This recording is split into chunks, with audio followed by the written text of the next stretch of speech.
Hello there you guys, welcome to one of my videos. Going to be giving you my predictions for the Manchester United Leicester City game.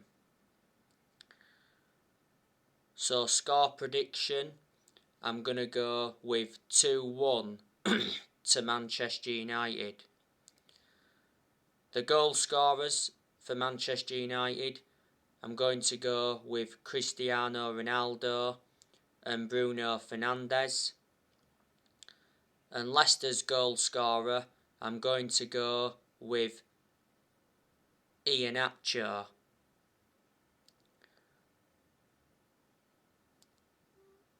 So they are your predictions.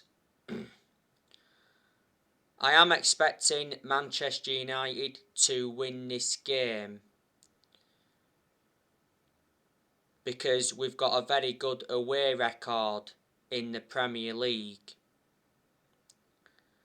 We are unbeaten in our last, 29 Premier League away games. We haven't lost away from home in the Premier League since January 2020. We are coming into this game against Leicester in a bad vein of form. We are winless in our last 2 league games, and Manchester United have only won 2 of the last 6 games in all competitions. Before the international break, we drew 1-1 with Everton at Old Trafford. That was our last game. Don't forget Cristiano Ronaldo was annoyed with Solskjaer after Man United's 1-1 draw with Everton. Ronaldo stormed down the tunnel. Solskjaer got criticised for not starting Ronaldo against Everton, but Solskjaer did say he had no regrets over not starting Ronaldo. Don't forget Ronaldo got named Premier League Player of the Month for September, and he recently scored a hat-trick for Portugal against Luxembourg.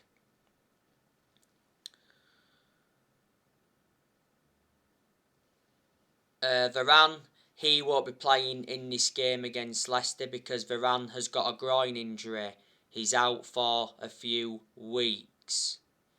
Varane came off injured in France's Nations League final against Spain. And Harry Maguire will miss this game against Leicester. He has recovered from injury, but he's not yet back to full training.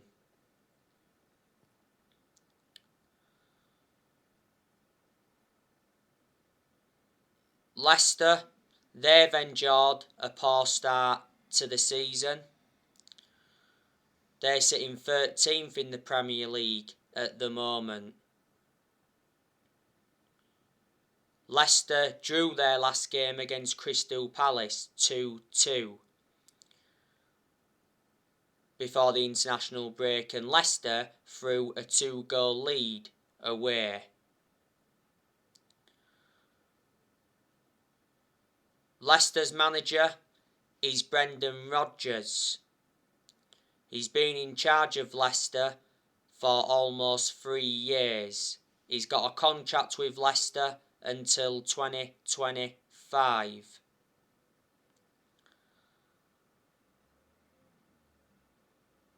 At Leicester, Brendan Rodgers has won the Community Shield and he's won the FA Cup. Now, it recently said that Brendan Rodgers was the favourite to take over the Newcastle job, but I've now heard that Rodgers has rejected the Newcastle job. Before Leicester, Brendan Rodgers managed Celtic. He won a few trophies when he was at Celtic. He was with them a few years. Before then, he managed Liverpool, you can say Brendan Rodgers enjoyed one good season with Liverpool. Before he managed Swansea, did quite well at Swansea. When Rodgers managed Liverpool, he emulated the football he produced at Swansea at Liverpool. Before, Rodgers has managed Reading, he's also managed Watford, and a long time ago he managed Chelsea's youth team. But you've got to give Rodgers credit, he has transformed Leicester. Before Brendan Rodgers, Leicester had Claudio Ranieri. Leicester won the Premier League under Claudio Ranieri. And you know what? I think Leicester have got a good squad. Obviously, Jamie Vardy, he's one of their key players. Jamie Vardy will be in contention to play in this game. Don't forget Vardy risen up from non-league football. Iheanacho, he's another one of Leicester's key players. I think he'll be in contention to play in this game. Harvey Barnes, he's also good as well. I think he could be involved in this game. Harvey Barnes plays as a left midfielder. You know, it'd be interesting to see how our defence cope with the likes of Vardy, Iheanacho, Harvey Barnes and all the rest of them. Leicester have also got Lookman. They got him on loan from RB Leipzig in the summer transfer window. Leicester have also got Boubakry Soumaré. They brought him in the summer transfer window. They've got Patson Daka. They brought him in the summer transfer window. Patson Daka is an attacking player.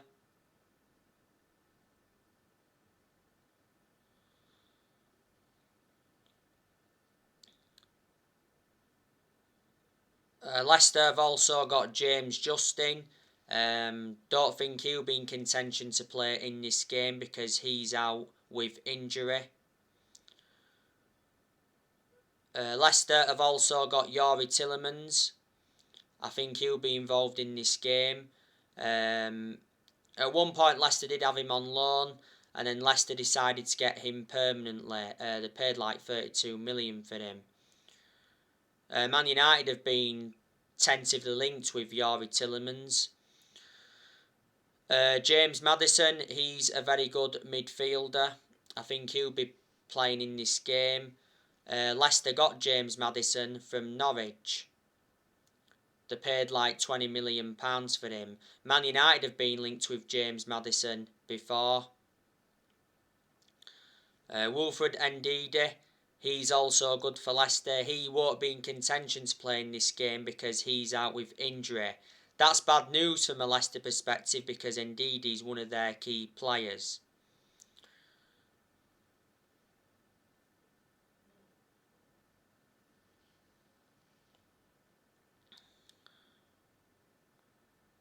Leicester have also got Marco Brighton. You know, he's one of their attacking players. He could be involved in this game. Ricardo Pereira, he's also very good.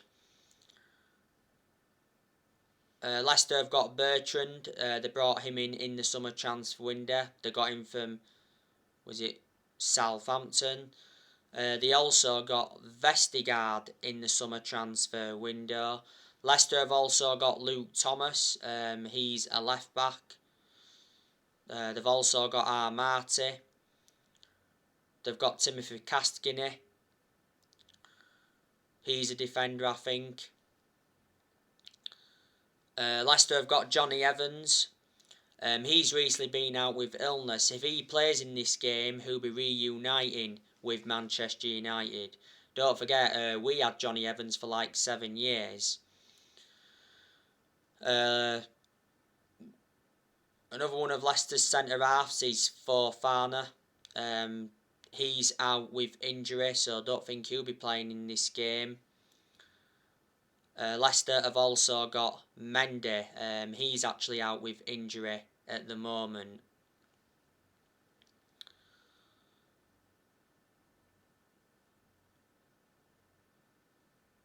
Leicester's first choice goalkeeper is Kasper Schmeichel.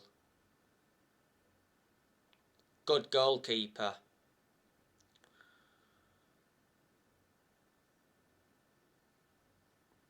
And like I've mentioned on the preview, Leicester have let good players go. Don't forget they lost Ben Chilwell to Chelsea last year.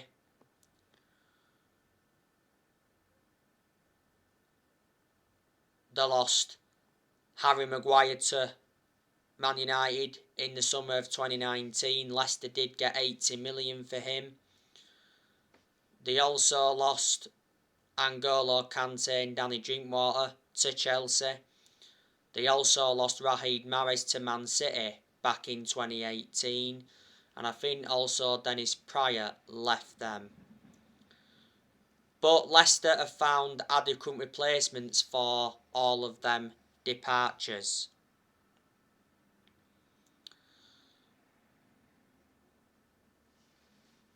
Last season, Leicester beat Man United twice.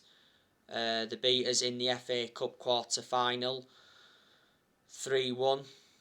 I think Iheanacho scored twice in that game. And they beat us at Old Trafford in the Premier League 2-1. But Solskjaer heavily rotated in that game. It was a draw last season at the King Power Stadium. It was 2-2. The last time Leicester beat us at the King Power Stadium in the Premier League was back in 2015, and that was 5-3.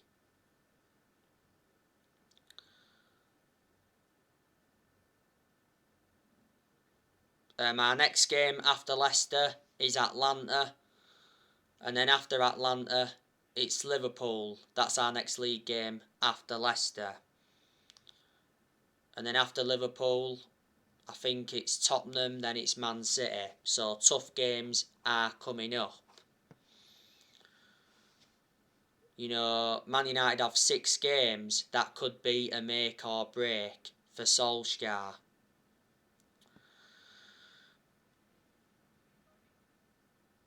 I'd say Solskjaer's job is safe for now, because earlier on this season it did say Man United are still fully committed to Solskjaer and have no plans to replace the club legend as a manager despite a topsy-turvy start to the season. But I think Solskjaer is aware that he's under pressure. And the vast majority of Manchester United fans are demanding Ole out. Maybe there's still some Man United fans that are Ole in. Solskjaer has run out of excuses. By the way, Solskjaer is furious with Jamie Carragher's comments, because yesterday Jamie Carragher said that Gary Neville and Roy Keane make permanent excuses for Solskjaer because they played with him and he's their mate. But I've got to agree with what Jamie Carragher said. Like I've said to you already, we've got a very good squad. We should be winning the Premier League this season. Plus, Solskjaer received very good backing in the summer transfer window. John Murtaugh backed him, Darren Fletcher backed him, Ed Woodward's backed him, and the Glazers backed him, but only because they'd been persuaded to. Man United enjoyed a very good summer transfer window. We made 4 signings. We brought Tom Heaton in on a free from Aston Villa, brought Jadon Sancho in from Borussia Dortmund, brought Varane in from Real Madrid, and we re-signed Ronaldo after 12 years. We spent around 141 million in the summer transfer window.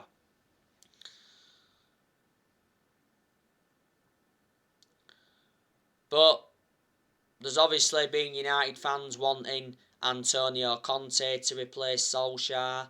there's been some Man United fans demanding Zidane in to replace Solskjaer. Would it really solve a lot though if we decided to eventually sack Solskjaer? Revert back to what I've said before, when results aren't going our way and when we've been inconsistent, when we are inconsistent, not all of the blame stems from him.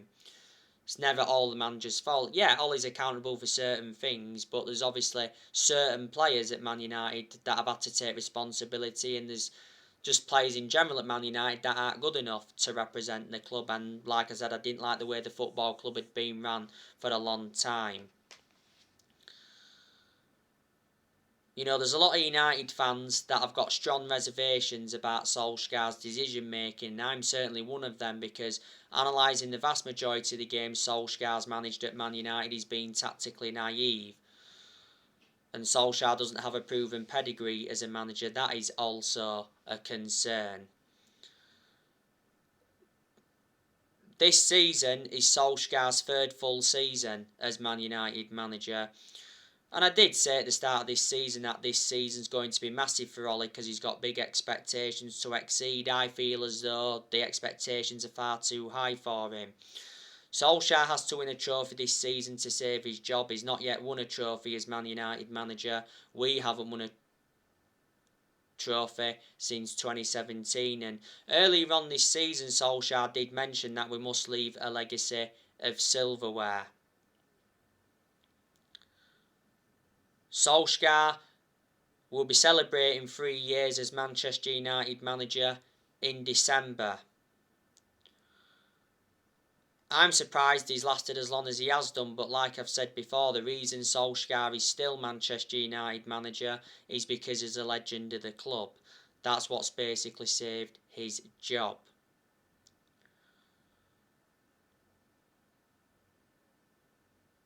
In the summer, Solskjaer signed a new contract with the club until 2024. There's an option of a further year.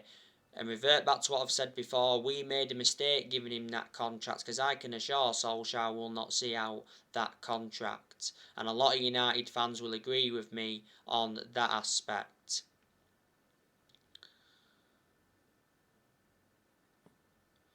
I have criticised Solskjaer heavily during his managerial tenure at Man United, but despite that, I've got to give him credit and turn around and make an admission and say, yeah, Solskjaer has done a pretty good job to say the current squad he was left with when he got appointed in as Man United manager. I didn't expect him to do as well as he has done, so in that aspect, I am shocked. And I do think Solskjaer is our best manager since Ferguson.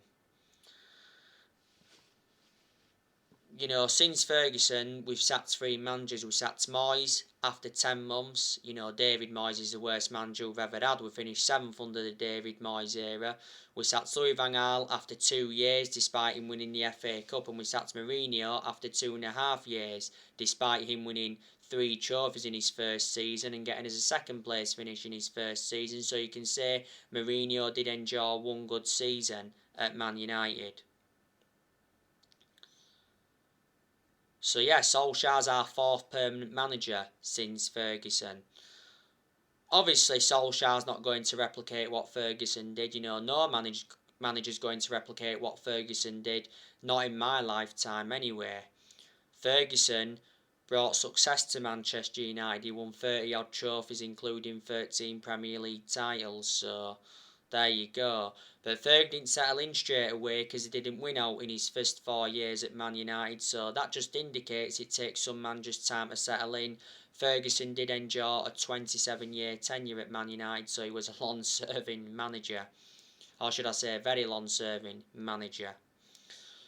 But obviously we have been playing catch-up since Ferguson retired, and a lot of United fans predicted it was all going to go wrong when he retired. But we need to win the Premier League. We haven't won it since 2013. That's 8 years ago now.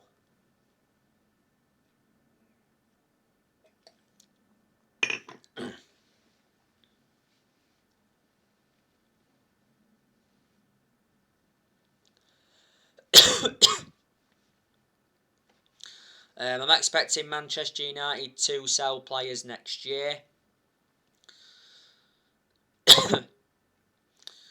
There's a very good chance that Donny van der Beek's going to be leaving next year, because Donny van der Beek isn't getting enough game time at Manchester United. And I've already said Solskjaer needs to start Donny van der Beek, especially in the Premier League, because he is a good player. But I haven't really had much of a perception on him at Man United. It recently said Solskjaer's private view on Van der Beek became public. You know, Solskjaer still believes Van der Beek has an Old Trafford future, despite his lack of game time. Fabrizio Romano said not so long ago that Van der Beek is planning to leave the club in January. Many clubs have been in for him. Now, it recently said that Juventus opened talks with Van der Beek's agent over a possible move in January. You know, you've got Barcelona that are in for him as well.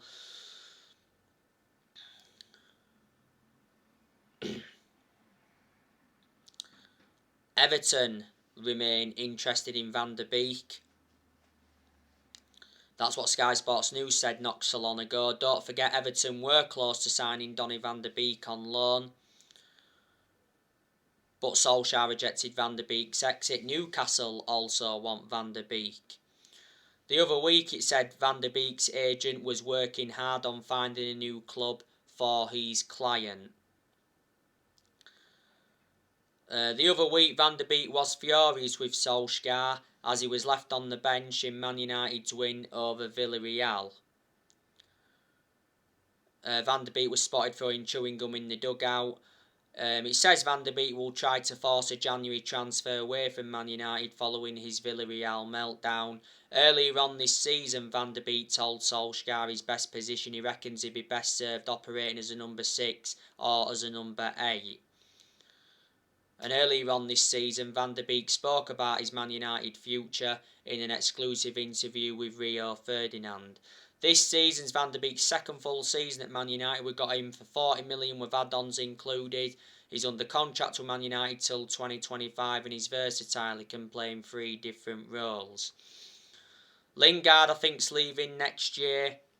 Like I updated you on my last video, Lingard has rejected a new contract offer at Manchester United because of 2 players. It said the other month that Jesse Lingard rejected a contract offer at Man United over playing time concerns. Lingard's current contract at Man United expires at the end of the season. Now, Barcelona and AC Milan will try to get Jesse Lingard on a free transfer next summer. I think Martial will also leave next year. He needs to leave, you know, because Martial doesn't get in the team a lot. He's not good enough to represent the club. He's finished at Manchester United. Now, it recently said Newcastle want Anthony Martial. Newcastle did make formal contact with Martial's representatives. Obviously, with the Saudi Arabians taking over Newcastle, Newcastle are planning to spend big. Man United will demand close to the 54 million they originally paid for Martial back in 2015. Earlier on this season, it said Man United were ready to sell Martial and Barcelona are considering making a move next year. Martial's been a long-term target for Tottenham. Atletico Madrid were in for him last summer, and before the start of this season, it said Inter Milan wanted Anthony Martial to replace Lukaku because Lukaku went back to Chelsea. Before the start of this season, it said Solskjaer refused to sell Martial as he remains part of his plans. Martial has been at Manchester United for 6 years. He's got 3 years left on his contract. He's scored like 79 goals in all competitions. The best season I recall him having was his debut season under Van Gaal, and last season Martial was out with a knee injury for a while. Don't forget, Solskjaer was the one that gave Martial that number 9 shirt.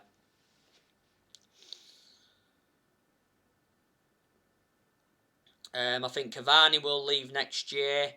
I can't say I want Cavani to leave though, because he's made an impact since he's come in. You know, Cavani was out of injury earlier on this season. Back in May, he signed the 1-year contract extension. He's on over £200,000 a week. Now, the other week it said Real Madrid want Cavani on loan in January, and I presume Barcelona will reignite their interest in Cavani in January, because Barcelona tried to get him on deadline day in the summer transfer window.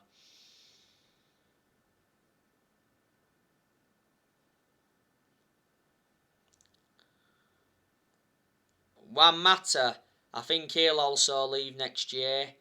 Juan Mata's contract at Man United expires next summer. Well, earlier on this year, Juan Mata signed a 1-year contract extension. I can't understand why we extended Mata's contract for another year, because Juan Mata, he's aging up, he's lost that yard of pace, plus he doesn't get in the team. But despite all of that, what I've just said, Juan Mata has had a good career at Man United. He's made over 200 appearances for us in all competitions, and he's scored like 50 odd goals. Mata's been with us for like 7.5 years, so he's been a long-serving player. At the first part of last season, Mata rejected an 18 million a year contract offered to play in Saudi Arabia. We got Juan Mata for 40 million from Chelsea back in 2014.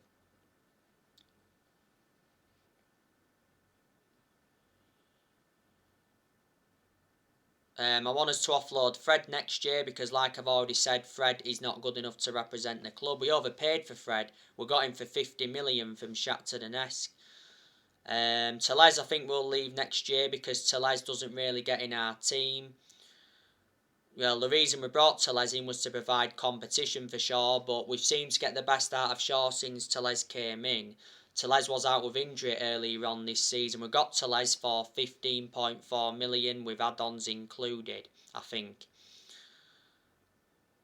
Tellez played well against Villarreal the other week. He scored a very good volley, and he played well against West Ham in the Cup. I think Dalot will go next year. Dalot is our backup right back to Wan-Bissaka. And I think there's a good chance Jones and Bailly will leave next year. Maybe Henderson will go out on loan next year, because obviously De Gea reclaimed the number 1 spot back. There'll be another video coming up soon, guys. Drop your comments, likes below on the channel. If you do, consider subscribe as always, and take care. God bless. See you all again very, very soon.